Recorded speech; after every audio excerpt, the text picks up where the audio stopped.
Hi, I'm David Farrier, a New Zealander who accidentally got stuck in America, and I want to find out what makes this country tick. Now, many moons ago, something American came to New Zealand. It was 1995, and it involved a man named Jared. This oven-roasted chicken breast sandwich at Subway restaurants. It has 5 grams of fat. This is real chicken, with fresh veggies and freshly baked bread. Subway, eat fresh. Jared Fogle was Subway's secret sauce, a man who allegedly plummeted in size after changing his diet to the Subway sandwich. In 1995, there was one Subway in New Zealand. By 2008, there were 200 Subways in New Zealand. And back in America, by 2016, Subway hit a peak of having over 27,000 locations. Of course, Subway started declining in popularity around the time Jared Fogle, Subway's public face, went down for possessing child porn. It was a PR disaster that Subway's never fully recovered from, in slow decline ever since. Still, it remains America's biggest fast food chain, followed by Starbucks and then McDonald's. Why am I talking about Subway? Well, I'm talking about Subway because it sells submarine sandwiches. Sandwiches! Americans love sandwiches. They love nothing more than getting some bread and filling it with a bunch of meat, vegetables, and mayonnaise. Subway, Jersey Mike's, Firehouse Subs, they're all sandwiches, and Americans are swallowing them at an alarming pace. I want to investigate America's love of the humble sandwich. So get that dough in the oven and prepare to fill it up with a selection of condiments, meat, and vegetables, because this is the sandwich episode. Flightless, flightless, flightless bird touchdown in America. I'm a flightless bird touchdown in America.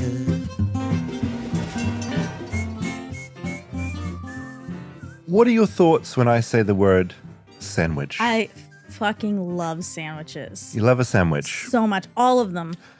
I love a grilled cheese. Oh, the classic. Classic Yeah. grilled cheese. I love a turkey sandwich, which is pretty basic. One of the most popular sandwiches in the world and pop off at airports all around the world. Airport's biggest seller, the turkey Exactly. sandwich. And I'm a buyer. I always get one at the airport. I love it.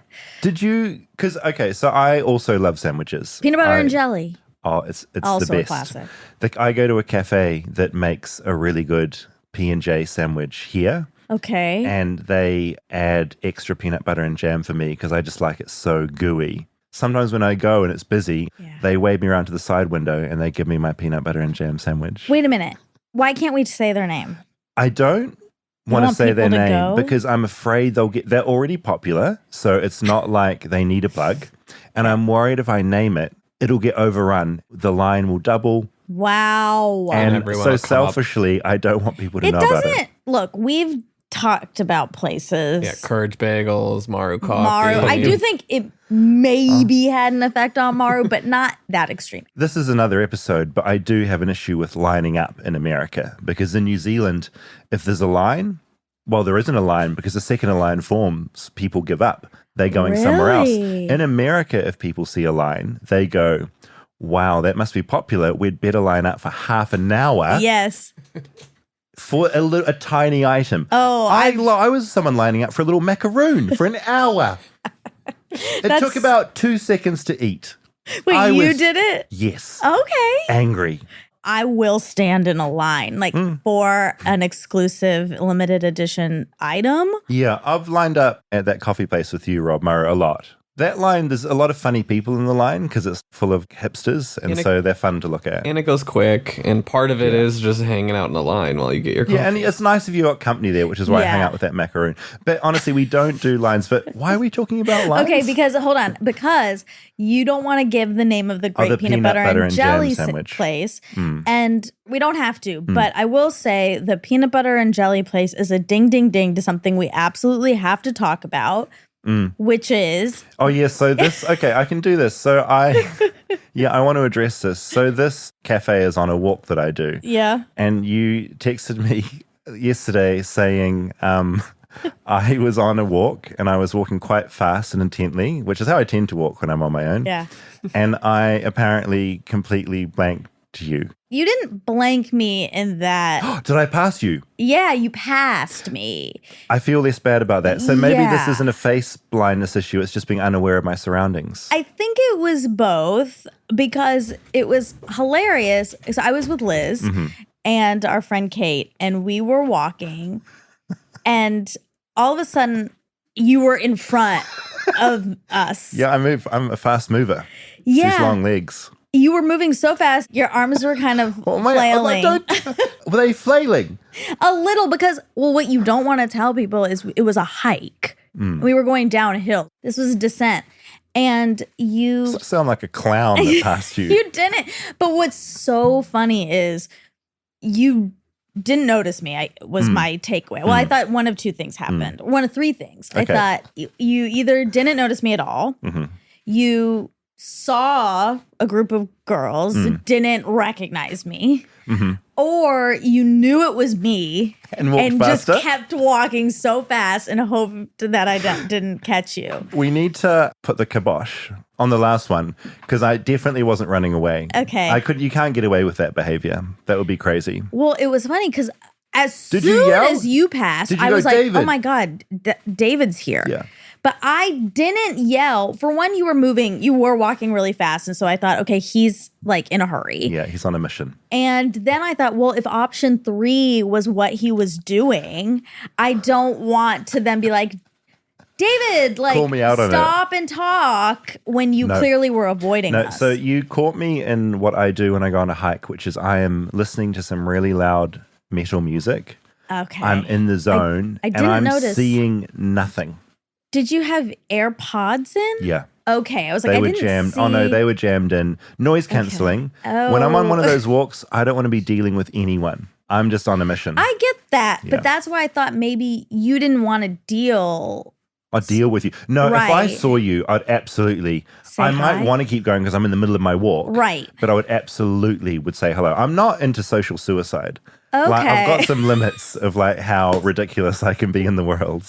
And I know there's rules. And one of the rules is you can't ignore your friends when you're on a walk.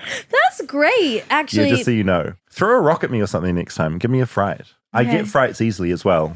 That's another thing about me. If you tap me on the shoulder, I will jump and it will be funny. okay, that's great. I'll get some video. I was off to get the peanut butter and jam sandwich at the bottom of the hill. Yeah. Peanut butter Now and jam. I know about it. I'm definitely getting it soon. It's really good. That's my favorite sandwich. Any other faves that you have? Yeah, so I love a Subway style sandwich. Yes, because okay, so there's different styles, right? You've got Yeah. your like flat between two bits of bread, Yes. which you'll get at the airport often. Sure. You've got your Subway, Yep. and then I have a question about hot dogs because a hot dog Mm. is technically meat between bread. bread. Is that a sandwich? For me, absolutely not. That's its own category. What constitutes a sandwich? I think we need to define this. It's important. I don't think a hot dog is a sandwich. Right. But technically it should be because it's meat between two pieces of bread. But you'd say a hot dog isn't a sandwich because it's one piece of bread and it's kind of like half cut. Yeah. But a Subway sandwich, is that two pieces of bread? Or Yeah. is that, yeah, that's two pieces. It's 2 slices. Maybe Okay, it so has to be two pieces. slices. Okay, we've defined that. Okay, I also love a grilled sandwich. Yummy. I love I just remembered a type that we're totally Onion? forgetting. Onion? Onion In sandwich? your cheese, in your Grilled cheese sandwich, put a bit of onion. Yum yum. We don't have that here. We don't I do think- that here. Wait, yeah, this is interesting. What kind of combos? So that's a common combo, so in New cheese Zealand, and onion? the ham and cheese is the biggest. I you also could- fucking love a ham Yeah. and cheese sandwich Yeah. so much. people will buy a little home grill just so they can have the ham and cheese. And when it like dribbles and oozes out the side a little bit, got to be careful though. It gets a bit hot. Burnt my tongue many times because I've been too eager to eat it. I've never learnt. 39, still getting a burnt tongue This on the ham is and cheese. Jess does this too. Every time he eats a sandwich, it's like hot and crusty, and then he calls himself Cuts Roland because his mouth is all cut up from the bread. It's really, really good. Wait, no, I'm forgetting a really important sandwich. It can't be that important. It's so- if it's left the mind. No, it's so important. Oh, the breakfast sandwich. What does that That's What? we're about to have Yeah, one. you don't know about breakfast sandwiches? I know they exist. I Yeah. think I've seen them on menus. I've never ordered one here. Oh, they're so good. I mean, it's 2 pieces of bread, so it qualifies, Okay. 2 slices. Sometimes sausage or bacon. Egg is the staple. I made a really good shout out Molly Boz, who is a chef. She makes cooking videos, and she has a video for the smash patty breakfast sandwich. Sounds good. And you cook the sausage like a smash burger. You make What's a a smash patty. burger? Oh no. Oh my God. Is it a cheeseburger? Yeah, it's a type of cheeseburger where the meat is really thin. It's so Why good. is it called smash? Is it because you smash it down real You quick do- because you it's so sma- thin? You smash the meat when you make the patty. You smash it. Oh, right. So it's the whole burger or super just the thin. meat? The meat. Okay. Yeah. Okay, so the meat is smashed super thin. That's Yes. the smash. Okay. Yes. So it's a completely normal. So if a McDonald's cheeseburger, if I got the patty out and squished it down No. and inserted it back into the cheeseburger, that would be a smash It's burger? not, you have to squish it while it's raw so that it cooks. It's like it's almost crispy. I understand. Okay. Okay, I'm with you. So then the sausage is that you make it into a patty and then you smash it so it's super thin. You do like really thinly sliced shaved onions. Then you put that in the skillet and the onions get kind of caramelized. You flip it and you put cheese on it, and then it's on an English muffin with hot sauce, mayo. Oh, it's so good. This is a sidebar, but something that in America that gets me quite often is the scone. Because the scone that Scone. you get, scone that you get Not in a America, sandwich. it's different to a scone in New Zealand. Oh, what's the diff? And it's just different. And I need to look into the recipe because whenever I see a scone advertised here, or a scone as you like to call it, I always get excited and I'll purchase it and I'll eat it and I want to vomit. Okay. There's something I'll off. meet you here because I am not a fan of scones. They're way too dry. So dry. Yeah. And they don't butter them here either. It's just dry. It's Right. like there's nothing else on there. It's crazy to me. This is great. We're Okay. brainstorming We have future episodes. So many good Okay. episodes. Oh, but okay, I do want to real quick revisit Subway because, and this sounds similar. So Liz, ding, ding, ding, Liz. Recently, her and I were having a conversation about Subway, and she was like, well, that was when like Subway was new. And I was like, Subway was new in like the 70s. She was talking about like 5 years ago or something. Oh, right. No. And I was What? like, no, Subway's old. It's and old. She was really having a hard time. Getting your head around that. She didn't thought believe it had me. popped up sort of in the last 5 years. Well, hold on. I have a little video of this, but I should play because I was shocked because she's from Montreal. So it did come there later. Yeah, the same thing with New Zealand. It got to us late, But and we loved it. when? Okay, so let me have a look here. I'm going to find out. So we got our first Subway in 95. Right. And And it's like the Subway- 70s, I think. I'm just going to quickly check, quick live fact check of when Subway came to America. Well, it was formerly known as Pete's Super Submarines, which opened in 1965. Okay. And then actual Subway was founded officially 57 years ago in 1965 in Bridgeport, Connecticut. See, the 60s. Yeah. And you guys just got it. Yeah, well, we got it because Jared was such a good salesman. Like when he came on board and it was that whole eat the sandwich and you will drop down in size. Yeah. That marketing campaign went bonkers all over the world. And I love that Subway put all its eggs in that one basket. They're like, what can go wrong if we put this one man I know. in all our, and it couldn't I have feel gone so more wrong. sad for them that happened. Okay, hold on. This is Liz. What did you just say? What did you say? I, with confidence, can say that Subway, at its inception, okay, When it was like in two the decades 70s. ago, no, okay, like 2002 Subway is 2020 Shake Shack. Uh-oh. It's Shake Shack. Absolutely It was the not. Shake Shack of Subway sandwiches. No, now it hasn't evolved, so it's Subway. No, Jimmy John's is the Shake Shack was the Shake Shack version of Subway. Now it's Jersey Mike's. Have never been to either. And when did you move to this country? So she's all askew, and I think you maybe are too. Oh, I definitely am. All the references she just said. I've been to Shake Shack, and that was yummy.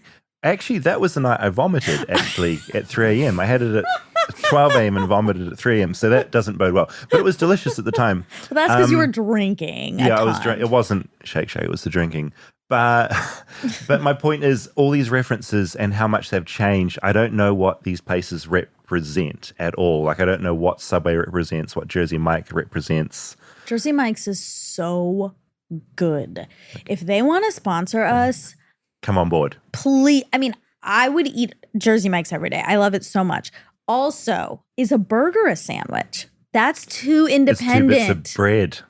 I think the patty that maybe breaks it out of the It's the patty sandwich. that changed. So the second you put a patty into a sandwich, it turns into a burger. No, because I don't think so. Because what about? It's the bun. It's the circular bun. No, I think Is it's a circular sandwich a burger? It's the patty. That's the meat patty that would break it out. No, a versus- breakfast sandwich has a meat patty.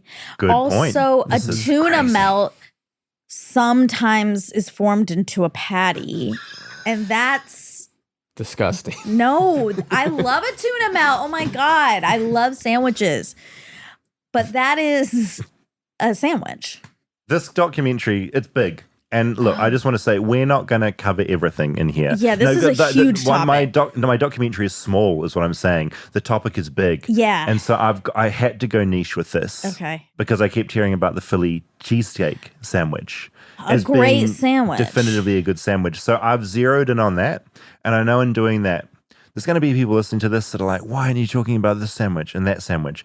The topic's too big. Well, also, I know why. Because this show's about American things you're learning about. And they do have sandwiches in New Zealand. We do.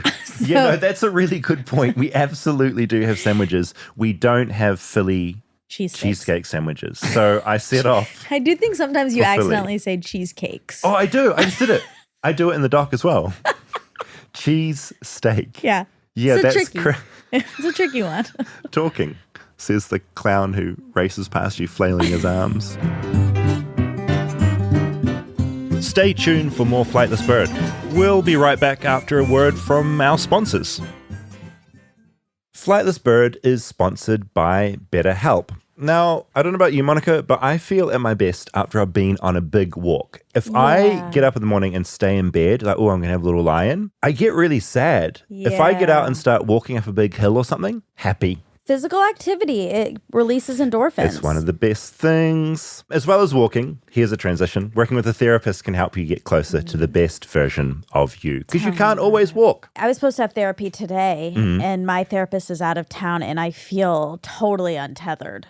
All right, you didn't get your regular check-in. Yeah, and I feel it. I feel such a weight off talking to her, and also during the week when things are coming up or even just little things, it's just helpful to put it in a bucket in your mind. Yeah, you know it's going to be there. It's going to be here for a bit, and I get to talk it out with her. It just helps. If you're thinking of giving therapy a try, then BetterHelp is a great option for that. It's convenient, flexible, affordable, and entirely online. You just fill out a brief questionnaire to get matched with a licensed therapist, and you can switch therapists at any time for no additional charge if you feel like changing things up. If you want to live a more empowered life, therapy can get you there. Visit betterhelp.com/bird today to get 10% off your first month. That's BetterHelp, HELP.com/bird.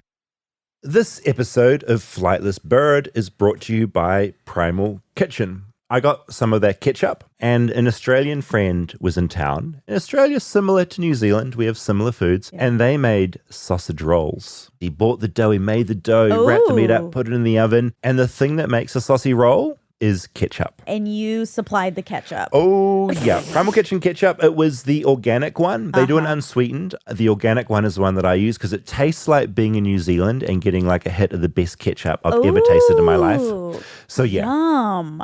I really like their mayo because it has avocado oil. So it's a really nice, fatty, delicious oil. I want to do a mayo episode of the show because Ooh. Americans are obsessed with mayo in a way that New Zealanders oh my aren't. God, we So- should do a mayo taste test. Oh yeah, I'm so down. I'm discovering mayo I for the first love it. time, and I love that these guys have that as well. Ooh. Now, it's the new year, resolution season, and it's easy to cook more and cook well with Primal Kitchen condiments and sauces. They've got a lot of amazing products that have quickly become favorites for us. So yeah, Primal Kitchen products are made with high quality ingredients, good fats from plant-based oils, no artificial sweetener, and most importantly, delicious flavor. Listeners to Flightless Bird can save 20% at primalkitchen.com/flightlessbird, or find Primal Kitchen products at your favorite local grocery store or retailer.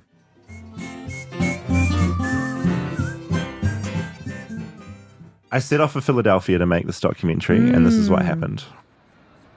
I'm in South Philadelphia, where I was neither born nor raised. I'm walking down South 9th Street. It's incredibly Italian, with delicious food everywhere. I walk past a shop window displaying all images of the mafia films they've shot in the area. And then I see it, on the other side of the road, a huge orange awning around the sides of the place. Gino's. It's about 2 p.m, lunch is dying down, but all the tables outside Gino's are full of people shoving sandwiches in their faces. I saw you eating there enthusiastically. Okay. I've heard this place is quite good. What do you think of it? I think it's pretty phenomenal, I have to say. What's your default order? That would be the mushroom Philly cheesesteak with peppers and onions, provolone cheese on it, and then French fries on the side with the cheese. The Philly cheesesteak sandwich. It's what I've come to investigate. I've been told by multiple people to come to Jim's Steaks, but that wasn't going to happen. But the big story on Action News this noon is breaking in South Philadelphia. Right now, dozens of firefighters are on the scene at Jim's on South Street battling a 2-alarm fire. Chopper 6 live over the scene as the firefight is underway. And back in July, an electrical fault led to a huge fire, so Jim's was very, very closed. And so I've arrived at Gino's. It's been here 56 years. It's been at the same location for that whole time. Opened in 1966 by Joey Vento. Joey named it after his son, Gino, who took the place over when his father died in 2011. I've come here to meet Gino. Jeffrey Burris. I'm the general manager of Gino Steaks. Been here for 38 years. This isn't Gino. It's Jeffrey, the general manager. Now, obviously, you're not Gino. How's Gino doing? Is he well? Yes, Gino's very well. He had prior engagements where we had to go take care of business earlier and he had to get back to Delaware. Considering Jeff has been here for over 38 years, I figure he'll know the sandwich game. I came here to learn about sandwiches, and he would be my teacher. He leads me inside. There's no indoor seating at Gino's, so inside means the kitchen. There's one table in the corner, and we take a seat. It's my first time here. I'm gathering it's a very passionate city about various things. Very passionate. Passionate about, obviously, it's sports clubs, it's food, it's heritage, whether it be history or even certain nationalities that basically were born and raised here. Like, we're on the Italian market, which it's a street stand of fruits and vegetables that are in New York, basically, I'm sure, in Italy and stuff like that, and that's where it originated from. Rocky ran through it.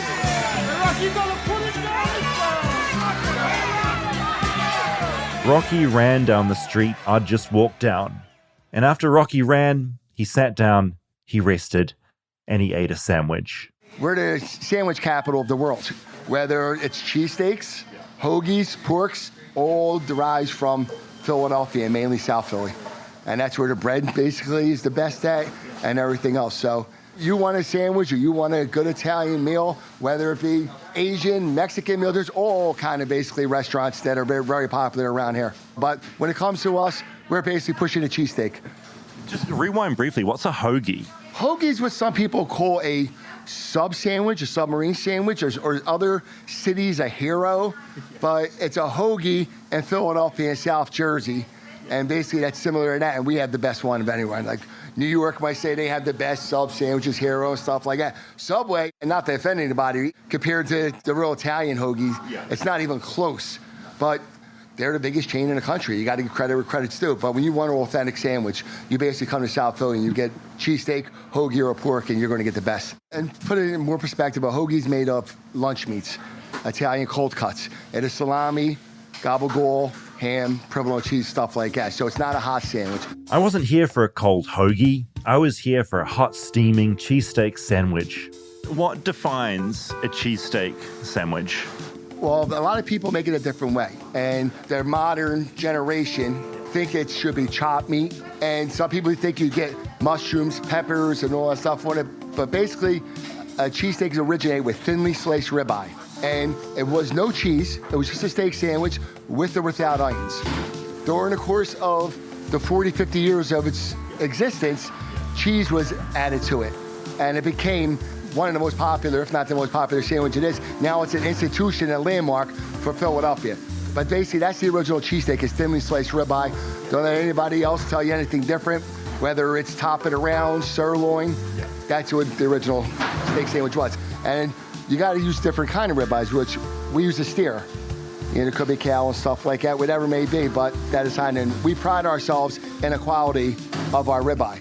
We get up and Jeff shows me around the kitchen. They only take cash here, apparently to keep the lines moving faster. They have 2 windows. One serves sandwiches and the other deals with drinks. They're open 24/7, only closing on Thanksgiving and Christmas. A giant grill sits between the 2 windows. It's a big grill. 7-footer. There's a cook there already, but Gino grabs some thin slithers of meat and throws them on. How many sandwiches do you reckon you guys have made in here? Over the years? Yeah. Too many to count. Millions and millions. The steak sizzles and pops. The grill is right up by the window, so when I look up, I look out into a bunch of hungry eyes. Jeff's grabbed a big tub of something yellow and gooey and shows it to me eagerly. We have 3 types of cheese. We got the Whiz, that's what I want to give you. It's the most popular. That basically is what the cheesesteak is now, is Cheese Whiz. We also use an American, what was the original cheese, and provolone. To our left is Andrea, manning the main window where the sandwich orders fly in. She's tiny, but I feel like she's probably also pretty fierce. Good customers, polite? Always. They're good. Some of them, no. You deal with them. Yeah, it's fun. In the middle of the kitchen is Frank, who's in charge of the drinks window. And you've got the coffee brewing over here? Oh, yeah, it's some really good coffee. It's an old school Philadelphia brand. I'm not a coffee guy, but this is a great coffee. Great coffee. I'm not going to try and do that accent. The New Zealand accent and the Philly accent are so different, I'm surprised any of us understand each other. I never knew I had an accent till I went to Northeast, and a friend of mine was seeing some girl over there, and they were saying I really got a hard accent. I thought my friends had a harder accent than me, till I was told by many people that my South Philly accent's really, really harsh. But don't know where it comes from. I guess just like New Yorkers have their own kind of accent in different parts, whether it be Brooklyn, Bronx. I don't know what Manhattan has, but obviously they have their own. The same thing with Philadelphia, particularly South Philly. It's a great accent. I love it. Don't lose it. You got a better one. As I watch all the activity, I look out the window across the street. I heard there's another sandwich shop nearby that's embroiled in some kind of beef with Gino's. Jeff's been here for nearly 40 years. I figure he'd know about it. They're on the same corner. Well, obviously on the same street, but the opposite corner. We both have the same street number. Okay. But one's actually on Wharton Street, and we're on Passyunk Avenue. And that so-called place did originate the steak sandwich, but we perfected it. So that's where we came along and basically started to steal their thunder, which we did do. Okay, so the place on the opposite corner of where we are now, I glance over and see a giant sign. Pat's, King of Steaks. But it was very nasty back in the day. Yeah, it wasn't fun. The original owners basically were friends at one time, and I guess the one didn't like competition, so then he basically started a conflict with Joe Vento, who was original Gino Steaks, and as that escalated, it heated up, and they were, put it this way, friends, but in a very, very, very slimmest of fashions, you know, for 2 guys that actually were friends when they were younger. The owners now of that other place and our place are actually friends. As time goes along, generations change, cultures change, stuff like that, and basically that's how it is now. But it was heated for a very long period of time. I'm glad the battle between Gino's and neighboring Pat's has cooled down, but I keep thinking about how Jeff talked about Pat's. That so-called place did originate the steak sandwich. That so-called place. He won't even say their name. We came along and basically started to steal their thunder, which we did do. which we did do. Everybody needs competition. I always say that. Friendly competition is good. Slight unfriendly competition is good. Now, if it was push come to shove, a problem in both places, we would help each other out. Friendly/slightly unfriendly competition is how Jeff put it. Frankie is the owner of that, and Gino, and there was a picture of them in here. He gets up and starts scanning a bunch of photos pinned on the wall behind us, trying to find the photo that proves the truce. And it's there. My eyes glance around more of the photos, and it's a treasure trove of celebrity. I see Guy Fieri, Danny DeVito's been here, so is Cher. Jeff has his own favorite celebrity visitors. One is Adam Sandler, who was a real gentleman, came in and basically shook everybody's hand. Actually, there was a few of them like that. Vince Vaughn was very gentlemanly. Nicolas Cage, he was a character. Jack Nicholson waited in line. Didn't want to come in. He wanted to stay in line like a regular. I walked outside and said, you can come inside. He goes, no, I'm going to stay in line, just like another customer and stuff like that. It was very, very cool. People were actually afraid to confront him and ask if it was him or not. And he was really, really down to earth. He had a fun thing to say. We were talking to him at the window, and we have actually a celebrity book that they signed, and his autograph actually is a face of himself. So it was really, really cool. As we've been talking, my cheesesteak sandwich has been completed. I'm handed this warm, foot-long monster wrapped in paper. I duck outside to eat it, and as I unwrap it, the smell and the heat hit me. It's good. The paper's covered in grease, which is now all over my fingers. All right, I'm about to eat my first cheesecake sandwich.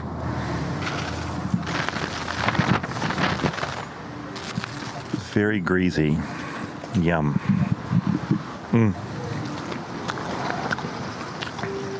Oh, it's really good. There's a lot of flavor. Can taste the cheese, can taste the steak, can taste the bread. A+. This whole time, I keep thinking about Pat's, the name that Jeff refuses to say. I can see it now staring at me across the street. It's time to go and get their side of the story, so I say my goodbyes to Jeff. As I leave, I notice the bottle he's been gripping this whole time. Every now and then, between questions, he's been taking a swig. What are you drinking? What's in protein shake. You got protein in there. Yeah. It looks like it hasn't got any flavor in it. It's just vanilla? It's vanilla, yes. You don't even think about putting a bit of chocolate or something in there? No, I like it like this. Quick and easy. Everything basically speed with me. I gotta get done. I also have things to get done. But before I go, I meet Franco, who's just joined the line at Gino's. I'm getting my dad a cheesesteak with American cheese and raw onions. Which has the best cheesesteak, do you think, Pat's or Gino's? I prefer Pat's. My dad prefers Gino's. That's why I'm in line for Gino's right now. And people go apeshit for this stuff. Every sports game, the first 20 minutes of the game, they'll have an expose on the cheesesteak with people eating them, people rating them. Yeah, it's crazy. Yeah. And are you from Philly or somewhere else? Yeah. What is it about Philly that makes Philly Philly, besides the cheesesteak sandwiches? People think that everybody from Philly's mean, but they're actually kind, not nice. It's kindness, not niceness. That's a big difference. What is because I'm from New Zealand where everyone is either kind or nice. I'm not sure which. Yeah. What's the difference between the two? Nice is surface level. Kindness is like, I care about you as a person. That's the difference. Niceness and kindness. Which one am I? Something to talk about with my new therapist. I head across the street for Pat's on the other corner, the sworn, alleged ex-enemy of Gino's. I meet with Carlos, the daytime manager, who definitely doesn't undersell things. We're the cathedral of cheesesteaks, Pat's King of Steaks. We are the inventor of the steak sandwich. We've been around since 1930. It's the iconic cheesesteak place of all over the world. He's right. Pat's invented the cheesesteak sandwich. The story goes in 1933, co-founder Pat was sick of hot dogs, so went and sliced up some beef and onions, cooked it up, and threw it in a sandwich. A cab driver arrived and said it smelled so good he wanted some. The demand had started almost immediately. The cheese element, now deemed a very important element, arrived years later. What makes your cheesesteak sandwiches particularly good, would you say? Our steaks are just made with the best quality of meat, best fine Italian rolls. We have all three choices of cheeses. Cheese Whiz is the classic, the original. We also have American and provolone as well. But Cheese Whiz and onions is the best way to go. 90% of the people that come and visit Philadelphia absolutely go for the Whiz because it's the local way. There was just a crazy random fan that just wanted to buy multiple bags of Cheese Whiz and laid bare naked in the street and just covered himself in Cheese Whiz. With talk of the Cheese Whiz done, I turned the conversation to the Cheese Wars, the alleged battle with Geno's. There's never any beef, but who is the other place? And like Jeffrey not saying the name Pat's out loud, Carlos refuses to utter the word Geno's. Oh, yeah, I heard they had pretty lights. They're good at changing light bulbs. So, yeah, they're great at changing light bulbs. I don't know about the other thing. And with that, he runs inside, returning with another greasy, foot-long package. A Pat's cheesesteak sandwich, probably just to shut me up. I'm too cowardly to tell him I've already eaten at the competition, so sheepishly unwrap it and start chewing. It's really good, but I've already got a foot worth inside me already. This other foot's a lot. I'm approached by a spindly-looking man with white hair and a happy smile. He's heard my accent. He used to visit New Zealand a lot when he was younger. I only pray that I live long enough to do that again. I would move there if they'd have me. I would move there. I love that place. His name's Mel, and Mel tells me he supplies both Pat's and Geno's with their soda. He's been making soda for 55 years with the business his brother founded in 1963. When his brother passed away, Mel kept it going. Well, we have unusual flavors here. Red cream, birch beer, Stewart's root beer. We have tea here, also iced tea. As someone from New Zealand, all those flavors just blew my mind just then. Well, these are flavors that have been around since the 1850s, a lot of these in this area. There used to be a company here called Frank's Beverage. They also had a flavor called Black Cherry Wishniak. We make that also, and that's very, very popular. Mel tells me the soda is the perfect complement to the cheesesteak sandwich, which is why he supplies a lot of places around here. Like some kind of soda magician, he magics up a cup of root beer in front of me. It certainly helps get the second cheesesteak down. That roll and the meat together, it's a beautiful thing. And the Cheese Whiz. These guys use a lot of Cheese Whiz, believe me, by the trailer load. And for clarity, Cheese Whiz, it's cheese as a liquid, right? Well, I don't think anybody knows the secret of Cheese Whiz. It looks like cheese. It tastes like cheese. Is it cheese? Who knows? I look it up online. Cheese Whiz was first sold in 1952. In an ad back then, the substance's original ingredients were revealed. American cheese, water, non-fat dry milk solids, condensed whey, sodium phosphate, cream, Worcester sauce, lactic acid, mustard, salt, and colouring. That combo of ingredients is like magic sauce for the Philly cheesesteak, Philly's most popular sandwich. As I've been sitting talking to Mel, a line's already formed. I'm just checking it out. I'm making a podcast about cheesesteaks. Oh, man, I love them Philly cheesesteaks, man. I love them. I love them. What makes them good? I think Philly got their own style of cheesecake. I travel everywhere, Oklahoma, Texas, Florida, California, and it's nothing like Philly. It's nothing like Philly's, for sure. I feel lucky to have experienced not just one, but two giant sandwiches. And Mel's root beer. And the friendly/unfriendly rivalry between two businesses who refuse to say each other's names. All on the very same street Rocky Balboa once ran down. I'm going to a Philly game tonight, so yeah, so far I'm loving it. I'm loving the food, I'm loving the people, I'm loving the vibe, I'm loving it. I'm loving it. Stay tuned for more Flightless Bird.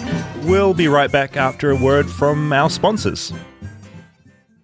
Flightless Bird is brought to you by Indeed. Now, what's better than finding quality candidates? Finding them instantly. For a powerful hiring partner, you need Indeed. It's the hiring platform where you can attract, interview, and hire all in the one place. It's really nice because when you need an employee, you've realized you've hit max capacity. And so you really don't have hours and days and weeks to go around searching and finding. You don't have to do that. With Indeed, you don't spend hours on multiple job sites looking for candidates with the right skills. You can just do it all right there. It's super easy. Indeed's US data shows that over 80% of Indeed employers find quality candidates whose resume on Indeed matches their job description the moment they sponsor a job. With Instant Match, as soon as you sponsor a post, you get a short list of quality candidates whose resumes on Indeed match your job description, and you can invite them to apply right away. It does the hard work for you. Indeed knows when you're growing your own business, you have to make every dollar count. That's why with Indeed, you only pay for quality applications that match your must-have job requirements. Visit Indeed.com/bird to start hiring now. Just go to Indeed.com/bird, Indeed.com/bird. Terms and conditions apply. Cost per application. Pricing not available for everyone. Need to hire? You need Indeed.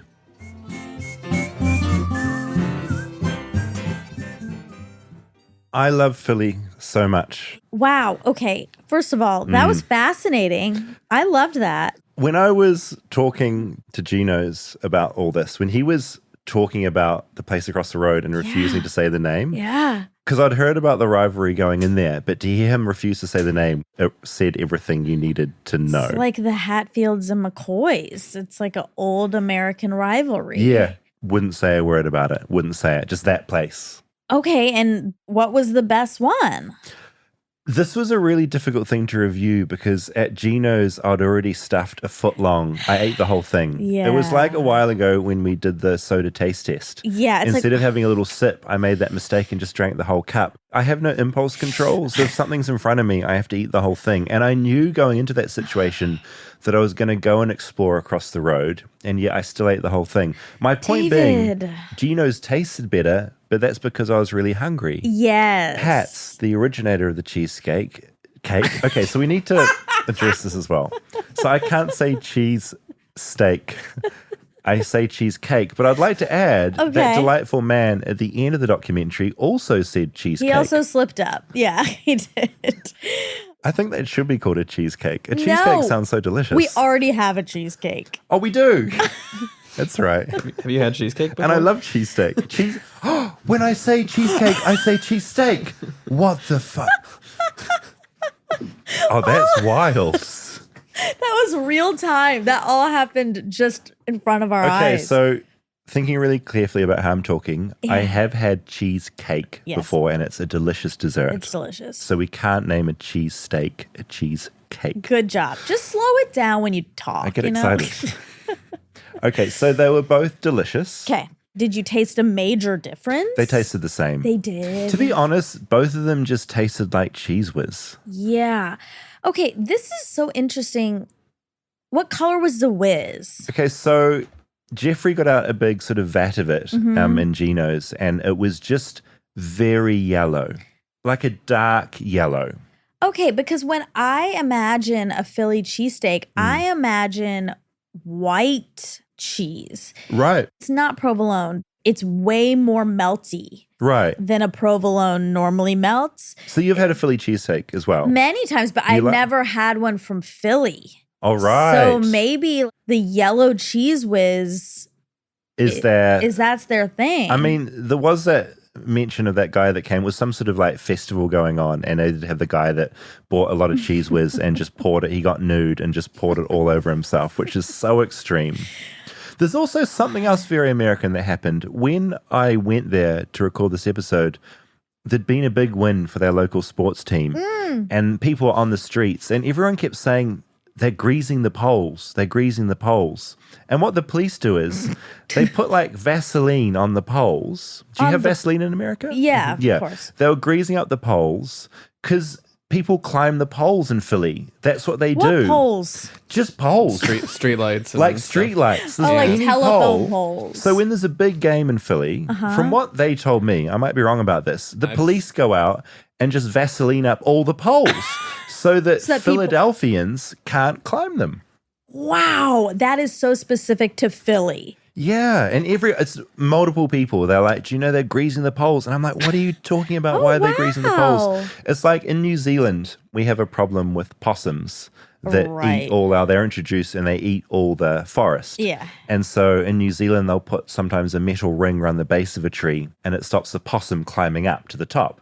And I feel that's what they are doing in Philadelphia with their citizens, is It they're is. greasing the poles. Wow. Just another fact. I want to revisit real quick the boy man who said when he started diving in about kindness versus niceness, being nice. Oh, yeah, he was so lovely. I have a whole theory around that as well. Okay, I want to understand this because I still don't know the difference. Okay. I totally agree with him that being nice is it's being pleasant. It's very surface. And kindness is about actual care. Like care and doing and action. Yes. The South, they're known for Southern hospitality. Mhm. It's very nice. But I don't personally find it's it not to kind. be kind. Oh, really? Oh, so you think it's all kind of surface? It's like more of an image thing as opposed to... Yeah. Like everyone, will, you'll stop and talk. Like everyone's so polite and nice and it feels That's warm. New Zealand as well. But we do they're it. not No, really we're not. caring because you'll leave and then they'll call you I like feel a like the bad whole name. of New Zealand and the South is now turning against us. But in New Zealand, we definitely, I'm or from maybe the South, I can do, say that. It is this thing where in New Zealand, and this is my experience of it, I'm sure it's not everyone's, but it probably is. No one wants to be the bad guy. So everyone is just always going through desperately trying not to say anything critical or bad. Yeah. And so I think there's a lot of niceness in New Zealand. And Yeah. it's not always the real deal. Exactly. And then you don't know what's honest or true. It's confusing. Yes. Where do you go in America, would you say, for kindness? Kindness? And how common is it? Mm. Philly, obviously, according to this gentleman I spoke to, Philly is kind. That's a great question. Mm. I haven't been to Philly, so I don't know. I mean, maybe I'm totally deluded. Mm. I feel like there's a fair amount of kindness here. Hmm. I feel like there's kindness here on the West Coast because we're surrounded by, we do have nice people in our lives. But it's not nice. The like nice, no one's kind talking down the continuum street. is a really interesting I've been thing saying this for to have. years. Yeah, I'd never even thought about it before. I assumed they were the same thing, but of course they're different. Now I hear it. Well, because I also say that I don't care about people being nice. Like that's not a quality that I need out of a person. Kindness, yes, but not being nice. Like I don't need some surface niceness. There's also honesty that comes into the equation, right? Like there's like a triangle between niceness, kindness, and honesty. Yeah. That's kind of a thing. Oh, I will think more about this. Yeah, I want to it's figure this out. interesting. There was another thing that I covered in my documentary that Okay. I want to get into now. And it was sort of a random thing that appeared in my life out of nowhere. That was going to be the end of the doc. I go to Philly. Right. That was the end. But there's more sandwiches to explore. Oh, and then can I eat while this happens? I did get an expert opinion on if a hot dog or a burger is a sandwich. Please. And by who? Michael Voltaggio Okay. Oh la la. What did he say? said, I would personally not call it a sandwich. Most sandwich shops don't sell burgers or hot dogs. Most menus have both and would list categories as burgers or sandwiches. I would never say, I would like to have the hot dog sandwich, please. I would say I'll have the turkey sandwich. And I would never say I'll have the hamburger sandwich. But I That's will right. say I'll have the roast beef sandwich. Yeah, I guess that's true. I mean, but we need to know what his definition. Okay, look, because I looked up the definition Mm. of a sandwich. Mm. A dish or foodstuff where at least one piece, but typically two or more pieces of bread serve as the wrapper or container of some other food. A burger would fit into It that would. description. A lot would fit in. Michael's coming from like a cultural sort of perspective. Which did, I get. He did say if a burger is between sliced bread, that's a patty melt, not a burger. Right. But Instead of a bun. He Oh, said this is so confusing. at the end of the day, they're all heroes to him. Everyone's making up their own rules. It's not how rules work. Okay, what about the chicken sandwich? The fried chicken sandwich is way never had more one. akin to a burger, and that's a sandwich. You would never call that a burger, Right. but it's it's in a burger bun. Yeah. This is getting crazy To now. me, it's just a marketing thing. It's whatever these restaurants are deciding to call it. Choose to call it and shove it down our throats. Wow, it's fascinating. All right. Scrolling through my Instagram, it's a real insight into what I'm passionate about. A lot of the videos on my feed right now are cats doing that ek ek ek thing. You know, the sound cats make when they see a fly buzzing around the room or a bird out the window. I could listen to ek ek ek videos all day, but recently something else appeared on my feed. A man reviewing American sandwiches. Welcome to Sandwiches of History. Today from 1001 Sandwiches in 1936, we're making the peanut butter and tomato sandwich. To be more specific, it's a man who reviews very, very old sandwich recipes. He makes them, as the recipe book states, and then eats and reviews them. All right, while the tomatoes finish marinating in the French dressing, we are to spread peanut butter thickly onto bread. And now we put our tomatoes that have been soaking in French dressing onto the peanut butter. Okay, let's give this peanut butter and tomato sandwich a go. His Instagram handle is Sandwiches of History, but his real name is Barry. I wanted to track Barry down to learn about what sandwiches used to be like before the arrival of Subway or the Philly cheesesteak sandwich. Like an Instagram creep, I friended him and slid into Barry's DMs. I'm a large man who makes sandwiches from recipe books that are old, as far back as 200 BC to 1700s, 1800s, 1900s. I make them as written, even if they're poorly written, and I taste them. And sometimes they're good, and sometimes they have potential. And if they have potential, I'll plus them up, add ingredients so that they taste good for the modern palate. And then there's some that just go straight in the trash. That peanut butter and tomato combo was one of the ones that ended up in the bin. What do you think so far has been the most offensive flavor that you've combined into one of your sandwiches? It's not so much the ingredient itself as it is the ratio or the combination. So recently I did a banana, lettuce, and anchovy sandwich. And I'm like, okay, that could work, except it called for anchovy paste. And it was just awful. The amount of anchovy paste it calls for is cruel. Like, I don't know why anyone would eat this or serve it to anyone unless I hated them. You wonder if people's palates have changed over the decades. What's your theory? I think so. I think the palates have changed. People used to smoke a lot more back in the day. So that probably helped change their taste buds as well. You know, ingredients have changed somewhat over time, and that's been fun to learn about how, like, ketchup started off as actually fish sauce in China, but brought back to England. England kind of messed around with it, did some mushroom-based ones, some walnut-based ones, got to America, and tomato-based one was created. Ketchup is what you call it in America. In New Zealand, we call ketchup tomato sauce, which is very confusing because tomato sauce is very different to Americans. Anyway, in America, Heinz is the big brand of ketchup, cornering 60% of the market here. The great thing about sandwiches is you can just put anything in there, any combination of things. It cuts across cuisines, tastes, diets, whatever your diet is, you can make a sandwich. Even gluten-free, you could use gluten-free bread and still make a sandwich. Plus, sandwiches are portable. As we learned in the Burgers episode of Flight This Bird, a portable food is a winning food. Americans are on the go. They've got places to be, things to do, people to meet, and they've got to eat while they're doing it all. Americans, we're not great at slowing down.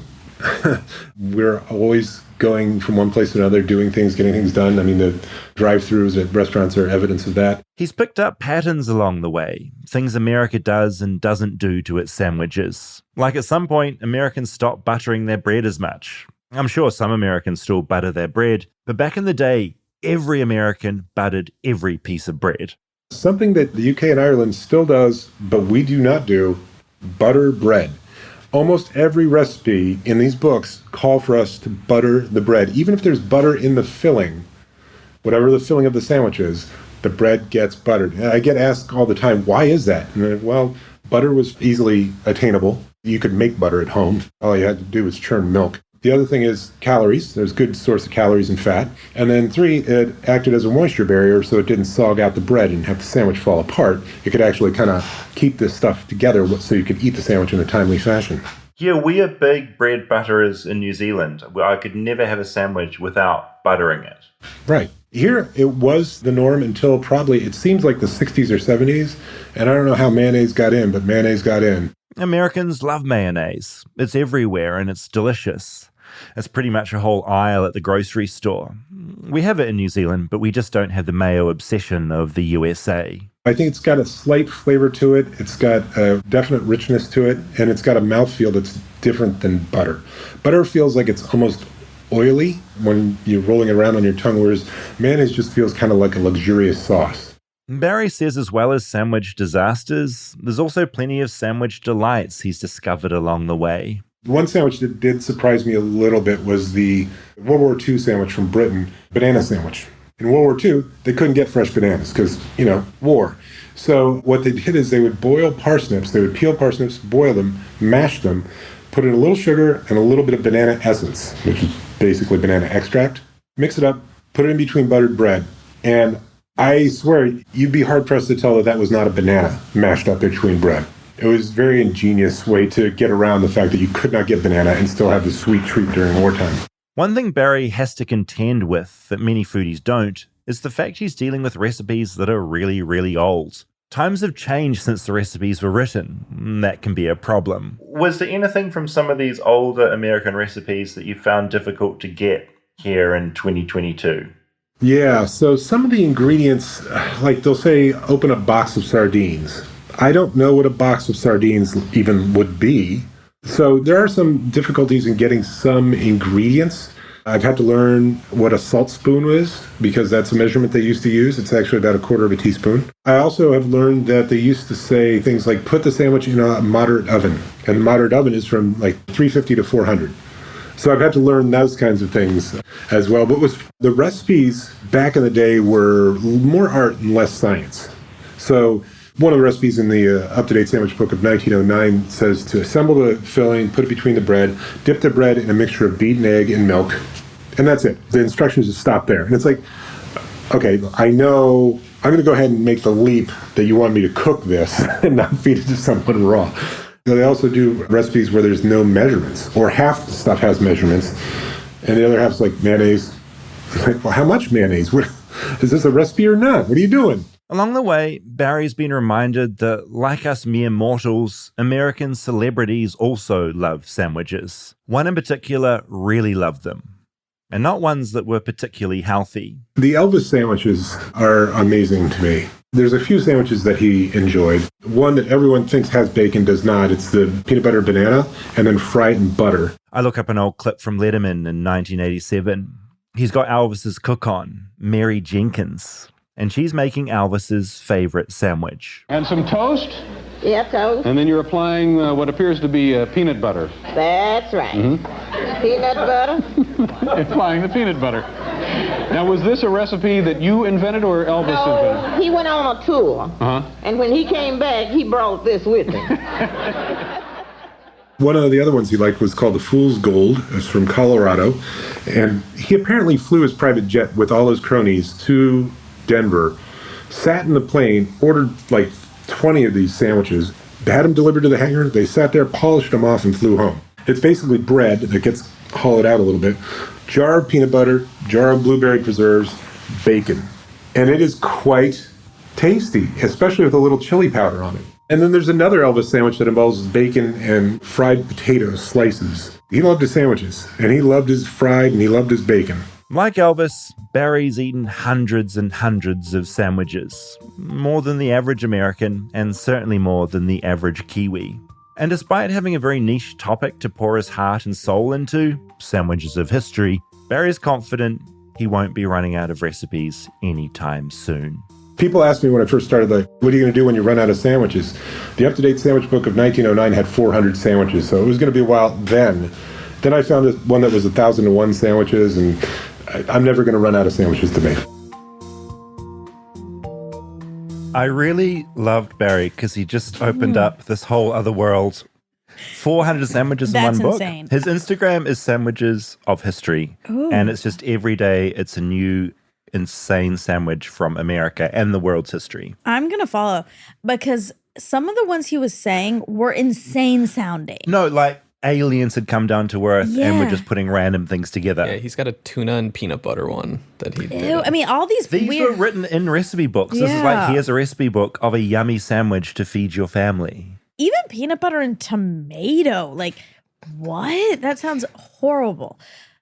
Okay, also, a lot happened while we were listening. Yeah, I want to talk about that because I was... Is there you know, a sandwich on me right now? Yeah, there is sandwich on you. Where? So Help, where? Rob got us a breakfast sandwich to eat, and as I played that documentary, as you were listening at home or in the car, wherever you are, Monica was also listening. You were eating a sandwich at the same time. Quite Breakfast early on, you sandwich. sort of plopped quite a lot of it on yourself, sort of fell apart all over you. That was very funny because it took you quite a while to clean up. Then eventually they were cleaned up and you were left with like a handful of rubbish, just like sandwich and bits of tissue and everything. And the bin, which is approximately half a foot from you, you went to toss it in, missed. You then had to lean down to get the rubbish, but the microphone was in the way. And you sort of got tangled in the mic as you leaned. Oh, it was the most entertaining thing I've seen in a long time. Oh my God. You're not supposed to look at me. And I would just occasionally look up and there'd be a new problem you'd found yourself in. It was really good. That was like a comedy routine, so thanks for that. I wonder how long I had spilled. You know, it takes some minutes before I realize that I have spilled. And instead of you saying, "Oh, Monica, you spilled," you just noticed it on my sweater until I noticed it. It was good. Thanks for that entertainment. You're clean now. You've done well. I'm fine now. Okay, but sandwiches are messy often. No, they are messy. And that's why I was saying the overloaded nature of them can be incredibly stressful because for me, the bread is always about giving you something to grab onto and like a little enclosure for the sandwich. And when there's too much filling and the bread's gone, you're just left with chaos. That's interesting. I'm always pro more filling than less filling. Okay. I think the bread is just the vessel to like hold it all together in the way you can. But I don't, if it's too bready, I'm not interested. I got injured on a sandwich very early on in my American journey where I didn't know there was a toothpick in the middle and I bit in and it punctured my gum down the bottom and I screamed. And then I realized that in America you put a big spear through some of your sandwiches. Yeah, and you were Cuts Farrier. I absolutely was. It was so stressful. Oh my God. When you're having to hold sandwiches together, clubs are fine. That's its own thing. Yeah. I've had sandwiches in America that aren't a club and yet they still require a device to be shoved through the middle of it to hold it together. That's a step too far. Okay, well, watch your words because the chicken sandwich at Houston's is the best sandwich on earth. And it comes with a skewer? Yeah. Okay. It's very big. I'll try it. It's and I feel good. I should try these things before I think about it too much. Wait, and I want to bring up one other thing. This is a shout out. There's a Instagram called Celebrities on Sandwiches. And it's paintings. It's a person who draws a celebrity sitting on a sandwich. And you can buy these prints. They're amazing. I love this. She finds out what people's favorite sandwiches are. Like, Kristen has one. Dax has one. I have a print of Donald Glover on a sandwich in my kitchen. They're amazing. Really good. Are they painted in like a really majestic kind of way or a very realistic kind of way? It's more realistic, but it's a little bit like cartoonish. I love this. Nice colored pencil. Okay, colored pencil. They're great. Hold on. They're called Celebs on Sandwiches. Okay. Adding that to the list. If you paid attention to my 2021 gift guide, these were also on there. They're great gift. But oh, look, there's a new one. Aubrey Plaza from White Lotus. What's she on? She's on a lettuce tomato. She's on a, is it a BLT? A caprese sandwich? Ooh, probably? caprese on focaccia. Yum. Yum. Okay, now following that. Uh-oh, but look, Jennifer Coolidge is on a hot dog.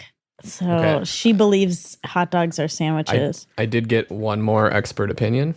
Okay. So Roy Choi says, a hot dog is not a sandwich. I don't really care that intellectuals say it technically is the same meat between bread. A hot dog is not confined by intellectual definition. It's its own thing, like Prince. I love that. And I agree. I do really like the people we have weighing in on this. It's great. This and it is also great. shows how much thought everyone has already given to this topic. They both immediately said, oh, this age-old question. Oh, see, when you're in that world. Yeah. That's all they talk about. Let's ask Dax. Let's call him. Okay. Hello. Hi, you're on air. I wanted. This is ridiculous. What? Well, as the crow flies, I'm 75 feet from you? Like, literally, I'm in my bedroom. I'm looking out the window at the window where you're presumably calling me from. Yeah. But I just wanted to get your expert opinion, armchair expert opinion, on whether or not a hot dog is a sandwich. Definitely not, no. Right. Ridiculous question. I know, but like by technical Preposterous. Is a popsicle a sandwich? Oh my God. No, don't do that. Don't do that. Okay. Because I won't technically do that. it's food in bread. And that technically checks off the sandwich. No. So is a croissant then. So is a pastry. So is a pot pie. A pot pie is a sandwich? No. It's specifically between slices of bread. Exactly. Right. That's what we decided it was between two slices. We decided that. But the technical definition says it could be one. Anyway, we're just getting people's opinions. We got Michael Voltaggio's, Roy Choi's, and now yours. I have no business in that grouping at all. You're supposed to ask me about cars. I know, but back up. What you said was, it's food between bread. There's so many breaded items. Exactly. My Bisquick meat and cheese casserole. Ooh. Is not a sandwich. No. I know, Dax, but that's not in between slices. It is. It is? Well, no. It's not slices. Right. But nor is a hot dog. Well, this says an item of food consisting of 2 pieces of bread with meat, cheese, or other filling between them. Right. And I guess the hot dog is technically 1 piece. But you could also You don't even need to say technically. Like, technically something you say when it seems abstract. It's clearly a single piece of bread. But listen. If you had a piece of bread, like an actual piece of bread, and you put peanut butter and jelly on it and you folded it, that's still a sandwich. Or you cut it in half. It is, but if you don't fold it, it's toast. Wow. Is it? Yeah, you're right. Yeah, okay, so it it's has a piece to of be toast. folded. Okay, but the hot dog is folded bread. It is not. It is a roll that you slice in the middle to make a little gap. I knew you'd have strong opinions. Well, I don't know that you could ask anyone else that has commissioned a 6 by 8 foot painting of a hot dog in a green field, which I have. Like my affection and affinity for the hot dog is really legendary. Right. Oh, actually, so you're saying this as a pro hot dog. Consumer, a pro consumer of hot dogs, not a manufacturer. Right, but engineer. But I would say it's pro sandwich to not include the hot dog, but you're actually saying it's pro hot dog to not include it in the sandwich category. Exactly. It's incredibly disrespectful to the hot dog to lump it in with a fucking bologna sandwich. Who else should we ask? You don't think that's enough? 2 world-class chefs and then a hot dog enthusiast?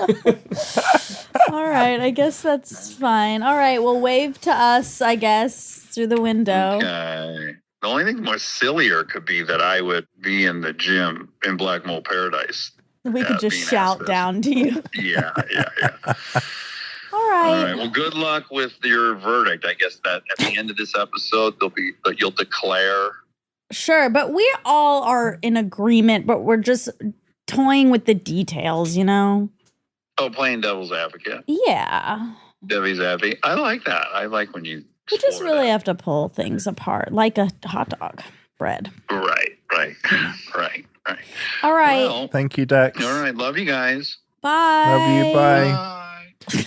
As you were talking to Dax, I just went through the transcript of my interview with Barry from Sandwiches of History. Yeah. And he had this to say about hot dog v. sandwich. Okay. He said it comes down to intent. It's 2 pieces of bread with something in between. Now, I know a hot dog's hinged, but you notice that the hinge is not the same width as the 2 pieces of bread. So the intent is that it's a sandwich. It just happens to be a hinge. Wait, he thinks it's it is a kind sandwich? of like if you go to Jersey Mike's or you go to Subway or whatever, the sandwiches are hinged. That's kind of true It's a about sandwich. Subway. I think a hot dog is a sandwich. That's what I'm going to say. You just turned. I've turned.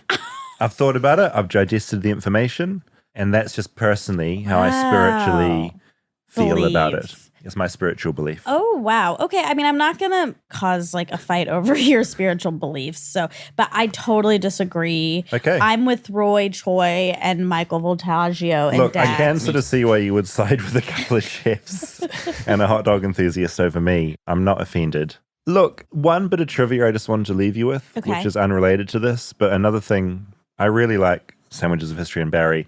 Barry is the head of marketing for Boomerang. Do you know what Boomerang is? The app thing? Yeah, on the email. So he works for Boomerang, In your email, I've got a thing, and you send an email, and then you realize you've done something hideously wrong. It hasn't sent it yet. It gives you like a 20-second delay, and it's just the best invention I've ever come across. And I've saved myself so many times because you can check an email as a million times that it's perfect. Hit send, and the second you hit send, you'll see something wrong with it. And well, exactly. I mean, I think this is a good bad invention. because then you just could constantly, you could never send a thing. That's what I do. It takes about 20 times. That's why it takes so long to do anything. All right, just a little fun fact about Barry. This was fun. I said this documentary was going to get very narrow, but actually now I've sort of thought back at it. I think we covered every aspect to the sandwich Not every possible. No, throughout no. history, Why are you saying throughout it? America. Oh my This is a comprehensive take with every expert. You know, we had chefs come in. We had this was incredible. I think it's the best episode we've done. Oh my God, you need to chill. What You're awards making can we submit it for? Such declarative sentences. I love a sandwich. We didn't even talk about the po' boy or the Italian. So no, we definitely did not cover it all, but we did a pretty good We job. did a pretty good job. Sandwiches. My verdict is they're delicious. Me too. Am I more American? Come on, I ate a sandwich while doing a podcast about sandwiches, and I went to Philly and ate 2 big foot-long cheesecakes, stuffed them in. You are. Yeah.